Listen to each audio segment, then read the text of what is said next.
ఇది ఆదాబ్ హైదరాబాద్ లోపల మన ఇంకొక విషయం చూసుకున్నట్టయితే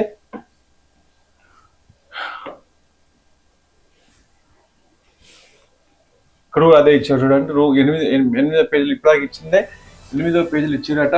ఇది ఆదాబ్ లోపల ఇక ఇక్కడ కూడా అదే ఇచ్చారు. దీంట్లో కూడా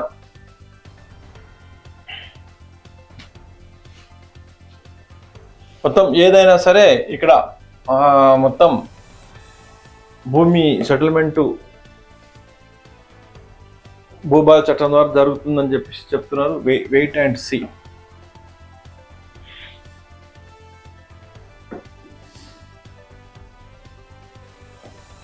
వెయిట్ చేద్దాం, చూద్దాం.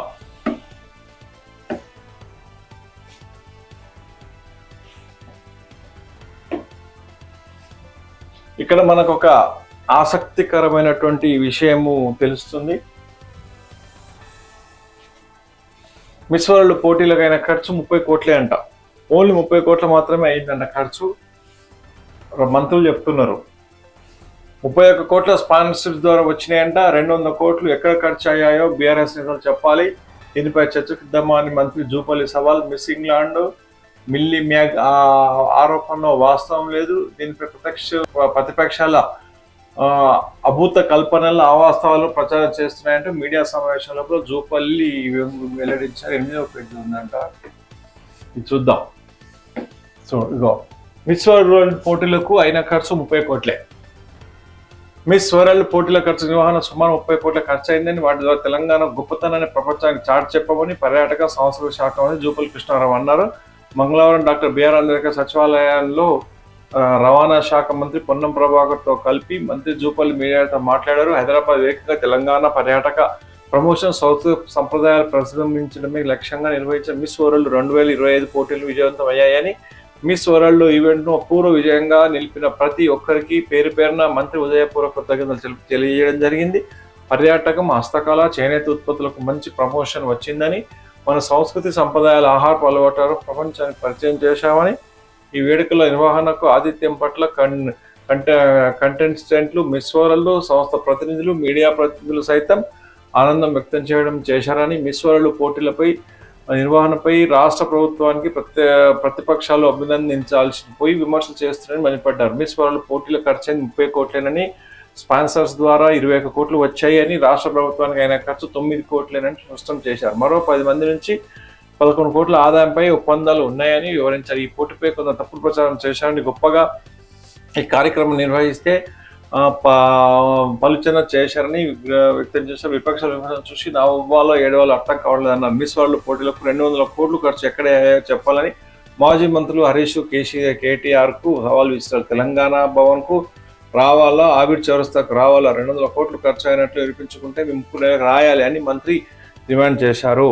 బీఆర్ఎస్ పాలనలో టూరిజం ప్రమోషన్లకు 115 కోట్లకు పైగా ఖర్చు చేశారని తెలిపారు. ఇంత పెద్ద ఈవెంట్ను తక్కువ ఖర్చుతో ఘనంగా నిర్వహించామని పేర్కొన్నారు. సొంత పత్రికలు, మీడియా, నేషనల్ మీడియాతో అసత్య ప్రచారం చేస్తారని, అందగత్తెల కాళ్ళు కడిగారని విష ప్రచారం చేశారని మండిపడ్డారు. ఐఏఎస్ అధికారులతో కాళ్ళు మొక్కించుకున్న ఘనత కేసీఆర్దేనని అన్నారు. కంటెంటెంట్లకు 30 తులాల బంగారం ఇచ్చారన్నది పచ్చి అబద్ధం అని, చౌహాముల్లా ప్యాలెస్ విందులో ఒక్క ప్లేటు 1,00,000 భోజనం రూపాయలు ఖర్చు చేశామనేది అవాస్తవం. ఒక్కో ప్లేటుకు అయిన ఖర్చు 8,200 మాత్రమే స్పష్టం చేశారు. తన పట్ల మిస్ బిహేవ్ చేశారని మిస్ ఇంగ్లాండ్ మ్యాగీ చేసే ఆరోపణలు మంత్రి జూపల్లి ఖండించారు. ఆమె ఆరోపణలు అవాస్తవం లేదన్నారు. దీనిపై కొందరు బీఆర్ఎస్ నాయకులు కావాలని దుష్ప్రచారం చేస్తున్నారని, అవన్నీ అభూత కల్పనని చెప్పారు. మిస్ ఇంగ్లాండ్ను ఇబ్బంది పెట్టలేదన్నది అవాస్తవం అయితే మిగతా 108 మంది పోటీదారులు చివరి వరకు ఉండేవారు కాదన్నారు. మిస్ వరల్డ్ పోటీదారులతో వచ్చిన వాళ్ళు చివరిదాకా చాలా హ్యాపీగా ఉన్నారని చెప్పారు. ఏమి జరిగిందని దానికి ఏదో జరిగినట్టు ప్రచారం చేస్తున్నారని మండిపడ్డారు. వాళ్ళను ఇబ్బంది పెడితే మళ్ళీ తెలంగాణకు రావాలని ఉండదని ఎందుకు చెప్తారని ప్రశ్నించారు. మిస్ వరల్డ్ విన్నర్గా గెలిచిన థాయిలాండ్ సుందరి ఓపెల్ సుచాతాకు తెలంగాణ ఆతిథ్యం, ఇక్కడ పర్యాటక ప్రాంతాలు నచ్చాయని చెప్పారు. తమ జీవితంలో హైదరాబాద్ను మరవ అవకాశం వస్తే మళ్ళీ ఇక్కడికి వస్తారని ఓవెల్ సుచిత చెప్పారన్నది విషయాన్ని మంత్రి గుర్తు చేశారు. మంత్రి పొన్నం ప్రభాకర్ మాట్లాడుతూ మిస్ వరల్డ్ పోటీలకు ప్రభుత్వం అత్యంత ప్రతిష్టాత్మకం తీసుకుని విజయవంతంగా నిర్వహిస్తున్నామన్నారు.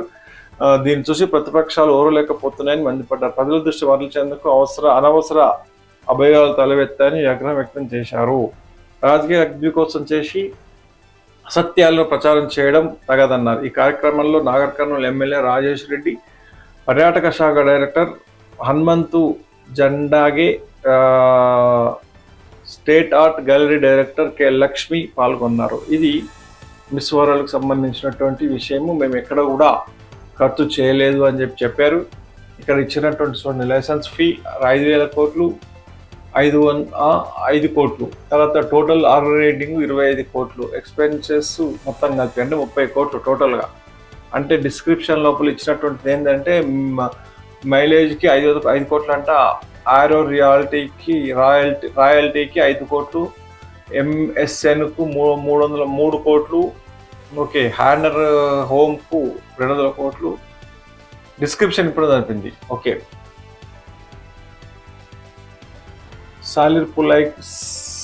సలార్పురై ఇది టోటల్ 21 కోట్లు అయిందంట. అంటే ఇది కూడా వచ్చింది, వీళ్ళు ఇచ్చారు. ఓకే ఓకే, అంటే స్పాన్సర్షిప్లో వచ్చినాయేమో 21 కోటి, ఖర్చు అయిందేమో 30 కోట్లు. అంటే టోటల్గా 9 కోట్లు మాత్రమే రాష్ట్ర ఖజానాకు ఖర్చు అయిందని చెప్తున్నారు. ఓకే, మంచిదే కదా. దేశ ఖజానాకు ఖర్చు తక్కువైందంటే మంచిదే. ఇది ఈ విషయం ఈ పేపర్లో వచ్చినటువంటిది. తర్వాత ఇక్కడ ఇంకోటి ఏంటంటే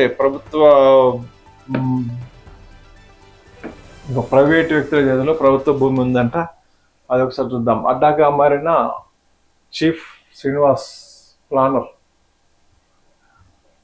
ప్రభుత్వ భూమిని కబలిస్తున్న హ్యాబిటెడ్ ఇన్ఫ్రాస్ట్రక్చర్, అనుమతులు ప్రైవేట్ స్థలానికి, నిర్మాణాలు ప్రభుత్వ స్థలంలో. జిహెచ్ఎంసీ టౌన్ ప్లానింగ్ అధికారుల నిర్లక్ష్యంపై తీవ్ర విమర్శలు. కలెక్టర్ ఆదేశించిన అక్కడ నిర్మాణంపై చర్చలు తీసుకొని సిసి శ్రీనివాస్ అధికార దుర్వినియోగానికి పాల్పడుతున్న టౌన్ ప్లానింగ్ అధికారులు, లంచాల మత్తులో చట్టాలను ఉల్లంఘిస్తున్న సిటీ ప్లానర్.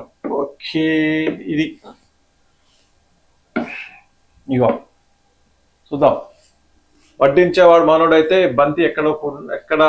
బంతిలో ఎక్కడ కూర్చున్నా ఏముంది అనే చందంగా మారింది ప్రభుత్వ అధికారులు తీరు. వీళ్ళు తలుచుకుంటే ప్రభుత్వ భూమి ప్రైవేట్ పరం చేయడం పెద్ద పని కాదని తెలిసింది.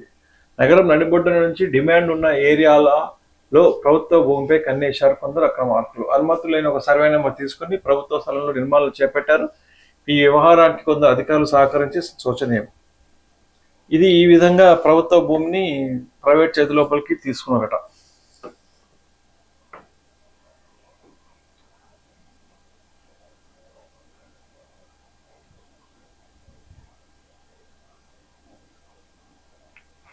ఇది ఎన్ని చేసినా జరుగుతూనే ఉంటాయి.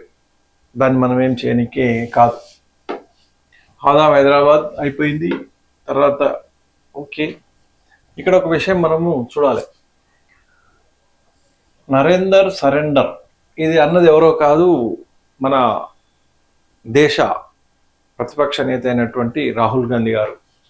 ఓకే, పాక్ కార్పుల వివరణపై రాహుల్ విమర్శలు. కొత్తగా ఒత్తిడి తెస్తే చాలు బీజేపీ ఆర్ఎస్ఎస్ నాయకులు లొంగిపోతారు. స్వతంత్రోద్యమం కాలం నాటి నుంచి అంతే. నాడు అమెరికా బెదిరింపులకు ఇందిరా లొంగలేదు, పాక్ను ముక్కలు చేశారు రాహుల్. 6 పాక్ పైలట్లను కూల్చాం.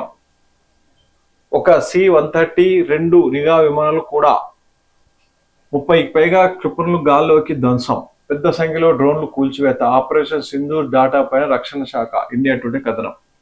ఆపరేషన్ సింధూర్లో తర్వాత పాకిస్తాన్లో కాల్పుల విరమణ ఒప్పందం చేయడం పైన కాంగ్రెస్ నేత రాహుల్ గాంధీ ప్రధాని మోడీపై తీవ్ర స్థాయిలో ధ్వజమెత్తారు. అమెరికా అధ్యక్షుడు డొనాల్డ్ ట్రంప్ బెదిరింపులకు మోదీ లొంగిపోయారన్నది. మధ్యప్రదేశ్లోని భోపాల్లో మంగళవారం కాంగ్రెస్ పార్టీ కార్యక్రమంలో పాల్గొన్న రాహుల్ మోదీ పైన విమర్శలు గుప్పించారు. ఆపరేషన్ సింధూర్ ప్రారంభం కాగానే మోడీకి ట్రంప్ ఫోన్ చేశారని, మోడీజీ ఏం చేస్తున్నారు అని అడిగారు. సరెండర్ 2వ పేజీలో ఉందంట, చూద్దాం. నరేందర్ సరెండర్ అన్నారు. వెంటనే మోదీ కార్పుల వివరణ ప్రకటించారు. ట్రంప్ ఆదేశాలను తూచా తప్పకుండా పాటించారు అని రాహుల్ గాంధీ ఎద్దేవా చేశారు. బీజేపీ ఆర్ఎస్ఎస్ నేతలపైన కొద్దిపాటి ఒత్తిడి తెచ్చినంటే లొంగిపోతారని, భయంతో పారిపోతారని, వారి గురించి తనకు బాగా తెలుసునని అన్నారు. అదే సమయంలో మాజీ ప్రధాని ఇందిరాగాంధీని పొగడ్తలతో ముంచెత్తారు. అమెరికా బెదిరింపులను సైతం లెక్క చేయకుండా ఇందిరాగాంధీ హయాంలో 1971లో పాకిస్తాన్ను భారత్ విచ్ఛిన్నం చేసింది, అగ్రరాజ్యాలకు తలవంచకుండా పనిచేసింది. గాంధీ, నెహ్రూ, సర్దార్ పటేల్ వీరంతా అగ్ర రాజ్యాలకు వ్యతిరేకంగా పోరాడిన యోధులే అని రాహుల్ గాంధీ చెప్పారు. ఇది బీజేపీ ఆర్ఎస్ఎస్ నేతలకు, కాంగ్రెస్ నేతలకు మధ్య ఉన్న తేడా అని పేర్కొన్నారు. భారత స్వతంత్రోద్యమ సమయంలో నుంచి అంతే, వారి లొంగిపోతూ లేఖలు రాయడం అలవాటని వ్యాఖ్యానించారు. కొద్దిపాటి ఒత్తిడి తెచ్చిన లొంగిపోతారనేది వారి నైజమని విమర్శించారు. కాంగ్రెస్ పార్టీ ఎన్నటికీ లొంగిపోదన్నారు. కాంగ్రెస్ నేత అంతా పోరాట యోధులని చెప్పారు. మరోవైపు అదానీ సంస్థలో ఎల్ఐసి 5,000 కోట్లు పెట్టుబడి పెట్టడం పైన రాహుల్ విమర్శకు ఇచ్చారు. డబ్బు, పాలసీ ప్రీమియం మీద భద్రత, అసౌకర్యం, లబ్ధి ఆదానిదేనని ఎక్స్ లో పోస్ట్ చేశారు. G7కి ఆహ్వానం రాకపోవడం భంగపాటే. కెనడాలో జరుగుతున్న G7 దేశాల సదస్సుకు ప్రధాని మోడీకి ఆహ్వానం అందలేదని, దీంతో G7లో ప్రధాని పాల్గొనకపోవడం 6 ఏళ్లలో తొలిసారి అవుతుందని ఈ అంశంపైన కాంగ్రెస్ విమర్శలు గుప్పించింది. America, France, Britain, Japan, Italy, కెనడాలతో పాటు జర్మనీ అధినేతలు G7 సదస్సులో పాల్గొనరని పేర్కొన్నారు. వీటితో పాటు బ్రెజిల్, మెక్సికో, దక్షిణాఫ్రికా, ఉక్రెయిన్, ఆస్ట్రేలియా దేశాల నేతలకు ఆహ్వానం అందిందని కాంగ్రెస్ ప్రధాన కార్యాలయం జయరాం రమేష్ పేర్కొన్నారు. 2014కు ముందు G8గా ఉండేదని, నాటి ప్రధాని మన్మోహన్ సింగ్ అప్పట్లో ఆహ్వానం అందేదని తెలిపారు. 2014 తర్వాత ఈ సంప్రదాయం కొనసాగుతున్నప్పటికీ 6 ఏళ్లలో తొలిసారి మన ప్రధాని ఆహ్వానం అందలేదన్నారు.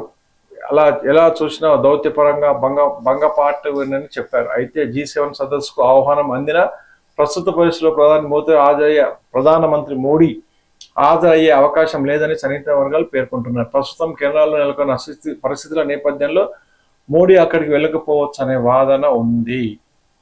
ఇక్కడ మనం ఒక విషయం చూడండి ఇక్కడ ఏం చెప్తున్నారు. ఇప్పుడు మనకు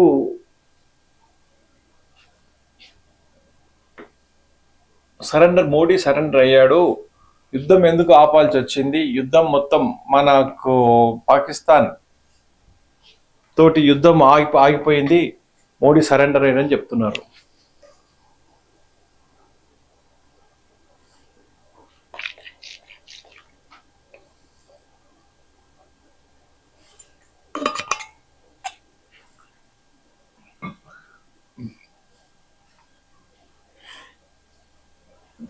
ఆపరేషన్ సింధూర్లో భాగంగా మోడీ గారు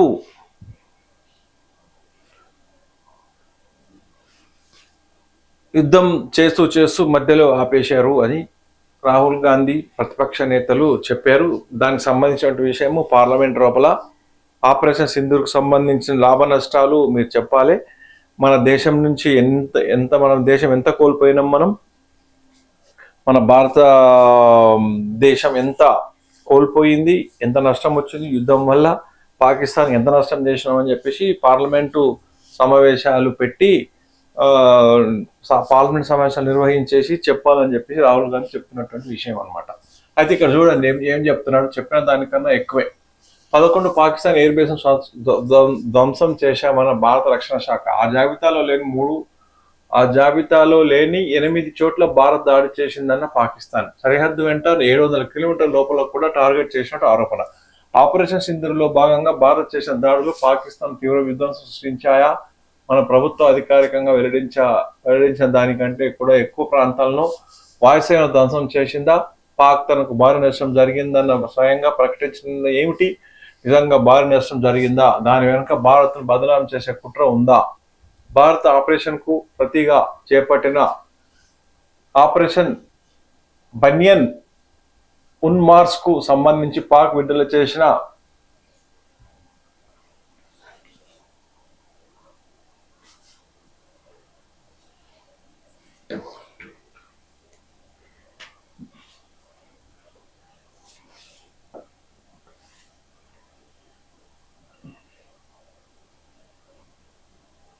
ఆపరేషన్ బనియన్ ఉన్ మోర్స్ కు సంబంధించి పాక్ విడుదల చేసిన సవివర సమాచార పత్రం డోజియర్ అవే ప్రశ్నలు లేవనెత్తిస్తుంది. భారత్ మరో 8 ప్రాంతాల్లో దాడులు చేసినట్టు పాక్ అందులో పేర్కొంది.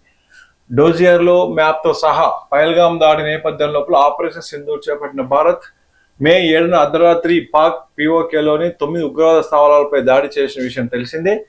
దీనికి ప్రతిగా పాక్ పెద్ద సంఖ్యలో డ్రోన్లను స్వల్ప శ్రేణి క్షిపణులతో భారత్లోని సౌర ప్రాంతాలపై దాడులు ప్రయత్నించింది.